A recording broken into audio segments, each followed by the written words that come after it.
Yo tout le monde, donc dans cette nouvelle vidéo, donc on va se retrouver pour savoir donc comment élever des Phédol paedula. Donc en résumé, donc c'est une petite fourmi qui vit dans le sud de la France, qui présente sur tout le pourtour méditerranéen. Donc c'est la seule espèce en France à posséder un casque de major, qu'on peut appeler soldat, et grâce à leur énorme tête qui cache de puissants muscles qui sont liés à leurs mandibules.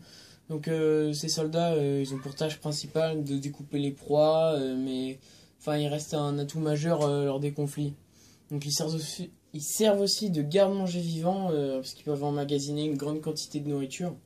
Donc après pour la fondation, la Phédol paedula, c'est une espèce à fondation indépendante et monogyne.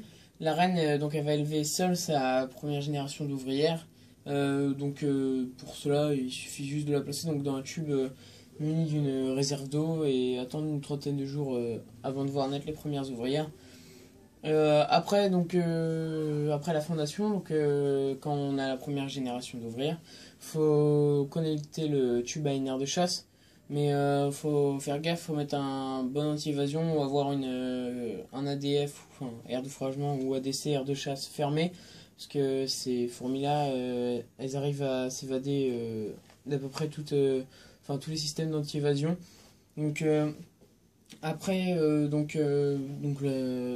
Faut leur donner quelques mouches qui ont été passées au congélateur 48 heures, pour enlever les acariens. Puis quand votre colonie elle atteint à peu près 300 ouvrières, vous pouvez donner des insectes vivants directement, puis vous pouvez les mettre dans une fourmilière un peu plus grande.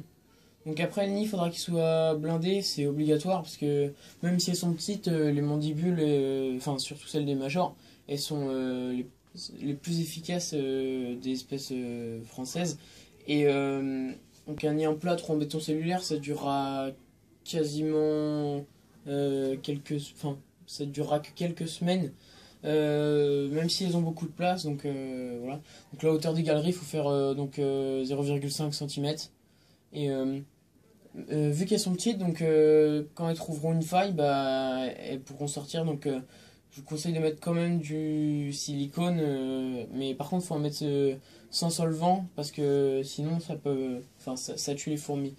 Donc après, la surface humide du nid, il faudra qu'elle soit entre 50 et 60% de la surface. La nourriture, cette espèce elle est carnivore, elle apprécie toutes les formes d'insectes, genre les pince-oreilles, les mouches ou les grillons. Quand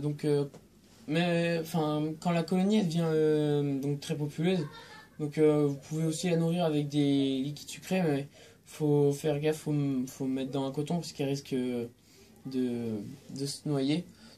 Les températures c'est de 25 à 27 degrés, faut pas descendre en dessous de 20 degrés. Pendant la période de diapause, faut la mettre de fin octobre à mi-novembre jusqu'à février vers début mars. Entre 12 et 15 degrés. Après il y a eu des recherches, et des expérimentations qui ont été faites. Il semblerait que la Phédol puisse se passer de diapause. Mais moi je préfère quand même faire une diapause parce que chez toutes les espèces françaises, elles passent par une diapause.